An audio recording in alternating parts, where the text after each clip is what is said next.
football is on the air. We're joining you here from Hansen Stadium on Fullerton and Iowa. Pretty far west on Fullerton. Yep. I think we can see the Quad Cities from here. Can you name all the Quad Cities, Jack? Let's see. Davenport, and that's it. Davenport and Bettendorf, nice. Rock Island, Moline. The Quad Cities, so just across the street on Central, we believe the Quad Cities are. But hey, we are here for Chicago Public League semifinal action. Your Whitney Young Dolphins against the Morgan Park Mustangs. What do you think, Jack? Well, happy to be here on the far west side. As you indicate, the directions are start at the lake from Fullerton and then just keep going on Fullerton. But a beautiful day. We'll get to the Paul Conrad weather report in a bit, but very excited to get our fins up against the Morgan Park Mustangs CPL semifinals. Yeah, fins up. We've got Ellison Newman on the camera today.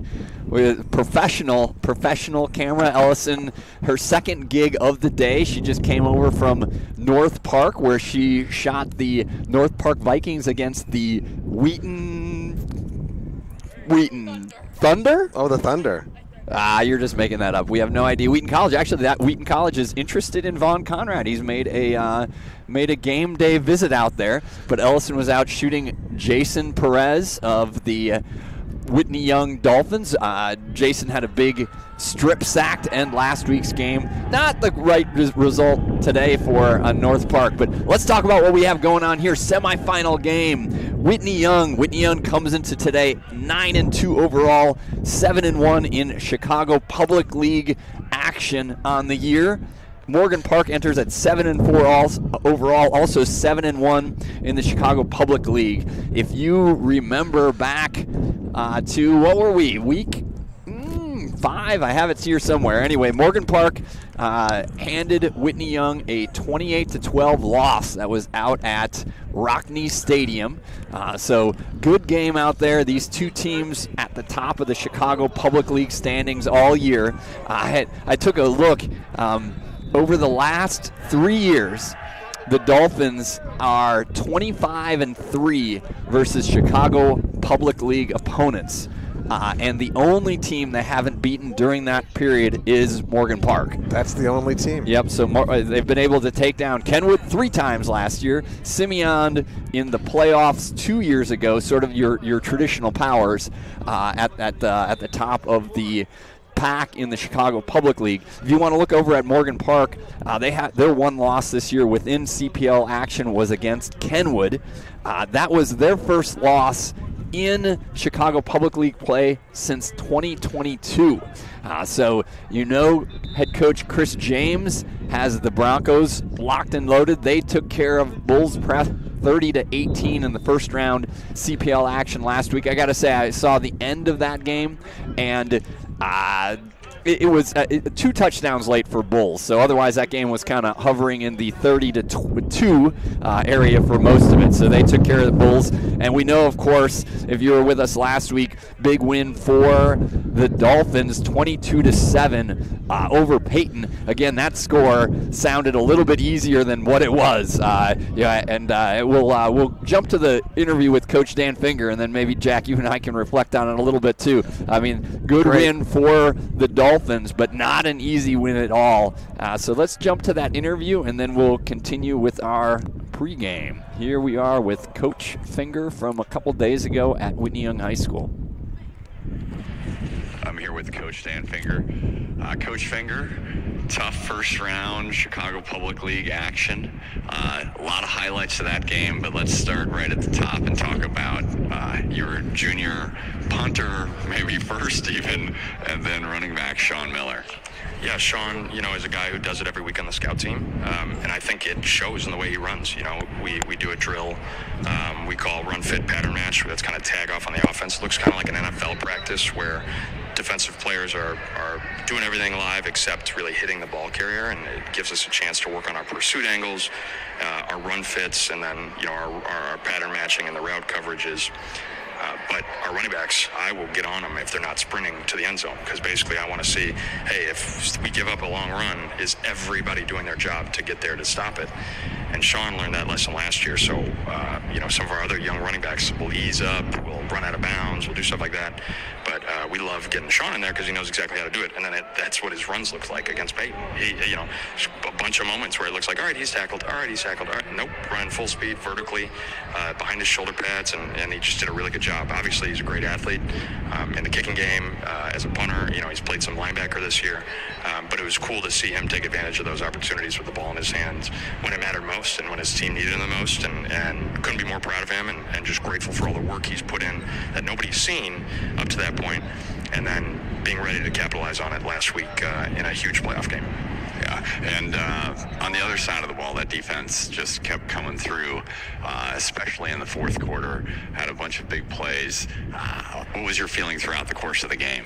We liked our matchups on the perimeter. It was just, that give you some funky stuff and some tricky stuff. Those kids over there are smart. I like to think they're not as smart as our kids, but they're smart.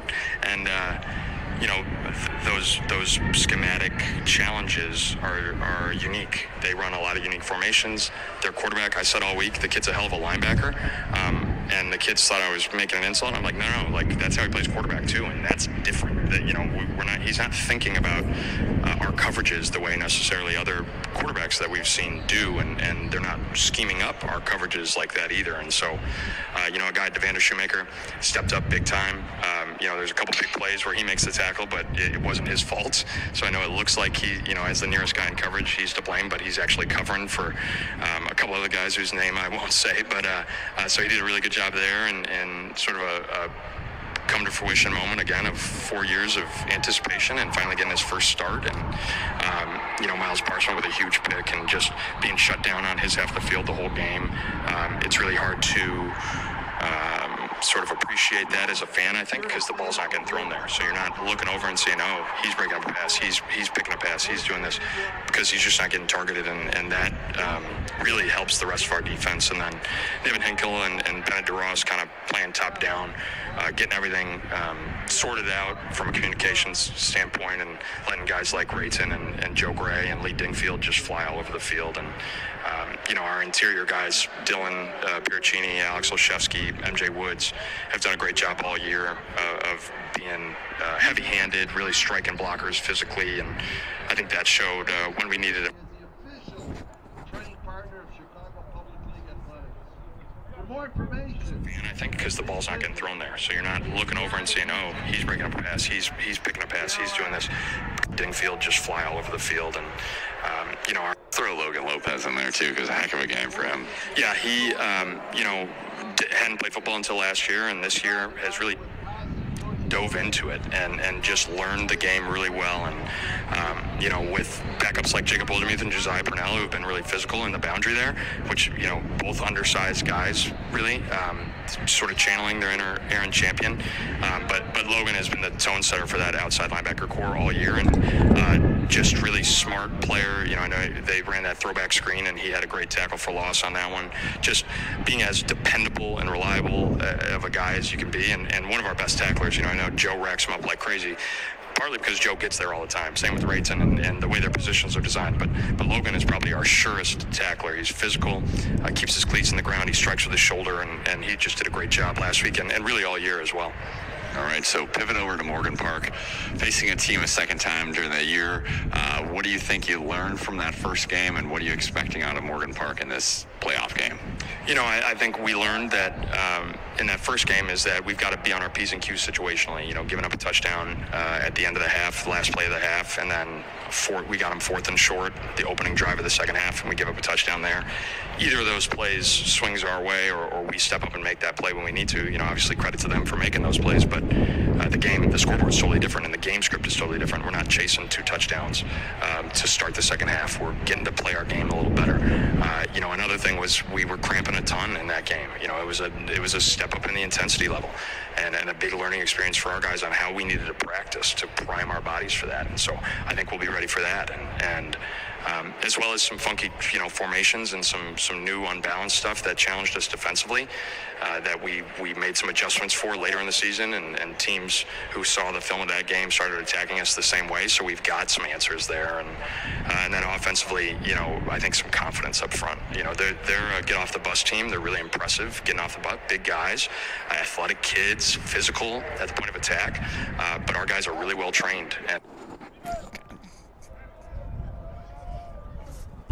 Sorry, this interview keeps going out here, so I want to get the end of that. Saw the film of that game, started attacking us the same way, so we've got some answers there, and then offensively, I think some confidence up front. They're a get off the bus team. They're really impressive, getting off the bus, big guys, athletic kids, physical at the point of attack, but our guys are really well trained and really well coached, and absolutely can win those battles. So we're excited, right? We're not disappointed to be here at all. I know some CPS teams might be disappointed to be at this point in the playoffs.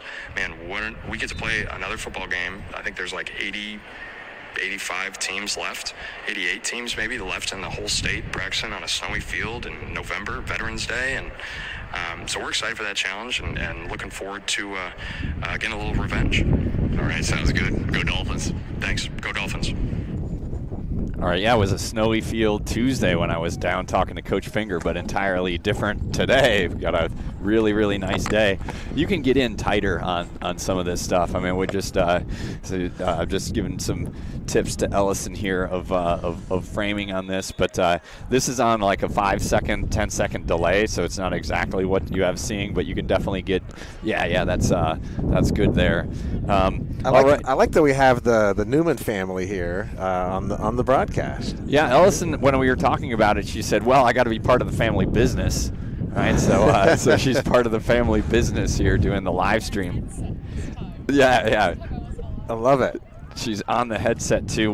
She said she wanted to double as the rules analyst today.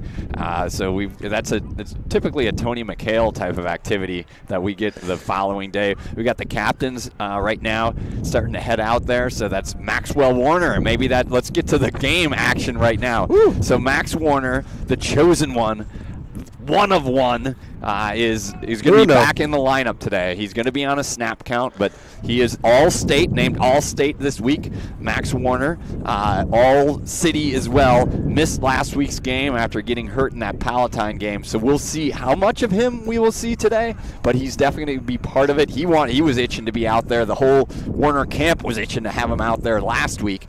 So Warner, one of the captains, Von Conrad, VK5 out there.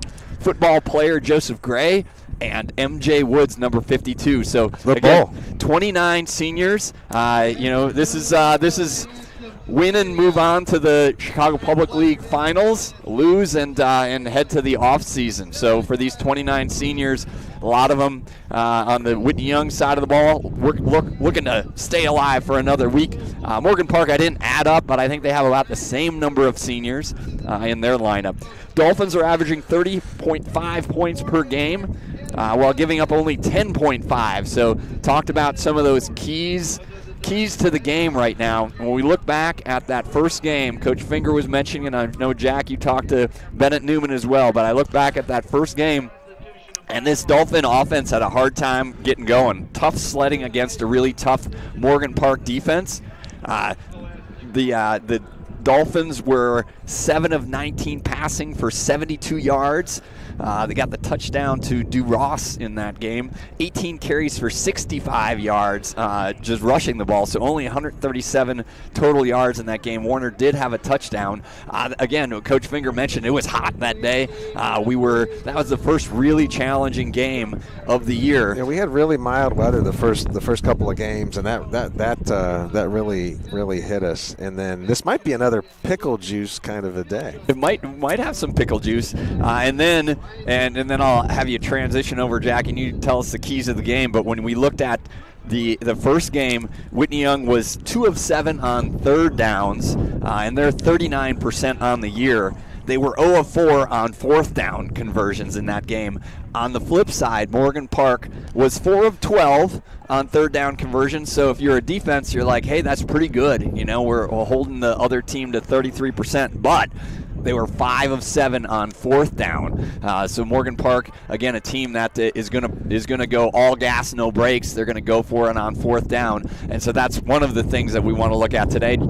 Jack, I know you talked to some of our outside experts on this. What did they have to say? I did. I called down to Bloomington, Indiana, home of the 11-0 Indiana Hoosiers. I talked to Bennett Newman, Whitney Young class of 24. Also chatted a bit with Josh Wildermuth, class of 22, who may have enjoyed the tailgate a little bit more than Bennett did during that day. But congrats to the Hoosiers and our Dolphins moving on down there. And I did talk to Bennett Newman. Keys to the game for us on offense is first down. Coach Finger has a guide, and that get 5 yards on first down, and then you have 2 more downs to get that remaining 5. Recently, with Riverboat down, it's probably 3 more downs, given our willingness to be aggressive and go for it on 4th down. And then on defense, it is get off the field. In the first game against Morgan Park, we had a tougher time on 4th down in particular. They had some key conversions. One kind of run up the middle for a touchdown. So those are the Bennett Newman keys to the game, brought to you by Chicagoland Ferrari dealers. Yeah, and I think that's exactly it. So on the Morgan Park side of the ball, also, we're going to see a different quarterback than what we saw in the first game. Ronald Smith Jr. will be their quarterback, and he's been their quarterback for most of the year. He comes in 1,400 yards passing, 12 touchdowns, 4 interceptions. He's also rushed for 129 yards and 4 touchdowns, so a bit of a dual threat there. Reggie Gray Jr., who we saw, he had a touchdown in that first game. He's a top rusher for Morgan Park. He's a run for 502 yards and 9 scores. Again, we mentioned Nasir Rankin. So Rankin, who started his career at Whitney Young, going to be heading down to Illinois as one of the top 100 recruits in the nation, is not with the Morgan Park Mustangs. We're not sure exactly the story there, but he did not play last week in that Bulls prep game, and so far, at least, we have not seen him on the field. Rankin was the leading receiver with 33 catches for 521 yards and 7 scores. Yeah, I don't see him out there so far, Barry. He might be doing a USC kind of move, and maybe has a different number on. Yeah. Don't even get me started on that, man. So that was USC versus Northwestern. USC had their backup quarterback wearing the same number as their punter last week. Northwestern, we'll get a few Northwestern drops in today. Actually, that's a good segue.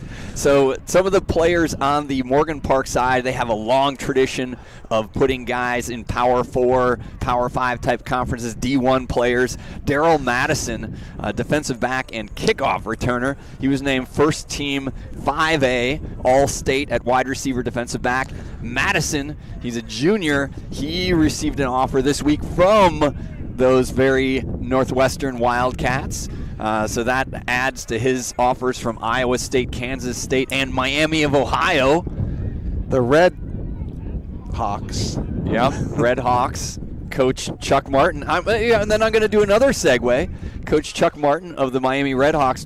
Coach Chuck Martin went to Rich High School. Rich High School is where Carmelo Reed, number 0 on Morgan Park, who is heading to Ole Miss. Ooh, he's good. He was, and he was a transfer from Rich. So Reed definitely, and Reed is a guy that we'll see rushing off the edge, also moves inside. Reed's got some size, so he's listed at 6'7", 230 pounds. We saw a whole lot of him in that first game. He has 7 sacks on the year as well as 10 tackles for loss. Again, Smith, number 1, is their quarterback. Reggie Gray, their running back, is number 2. Leonard Gibson, one of their top receivers, along with Marcus Jackson. We mentioned Nasir Rankin out. Let's talk real quickly. Coach, so Ellison and I were actually up at the Green Bay Packers Philadelphia Eagles game when it was also about, 45 degrees colder than it is right now, maybe even more. Call it 65 with the wind chill. But as we were heading up, we were reflecting on the day, which was the Edmund Fitzgerald Day. November 10th. Yeah. Huh. And I was thinking a lot about last week's game against Peyton, and we mentioned the Edmund Fitzgerald as the gales of November were rolling in on us up there. And I reflected on it. The difference. The Edmund Fitzgerald, they had a cook.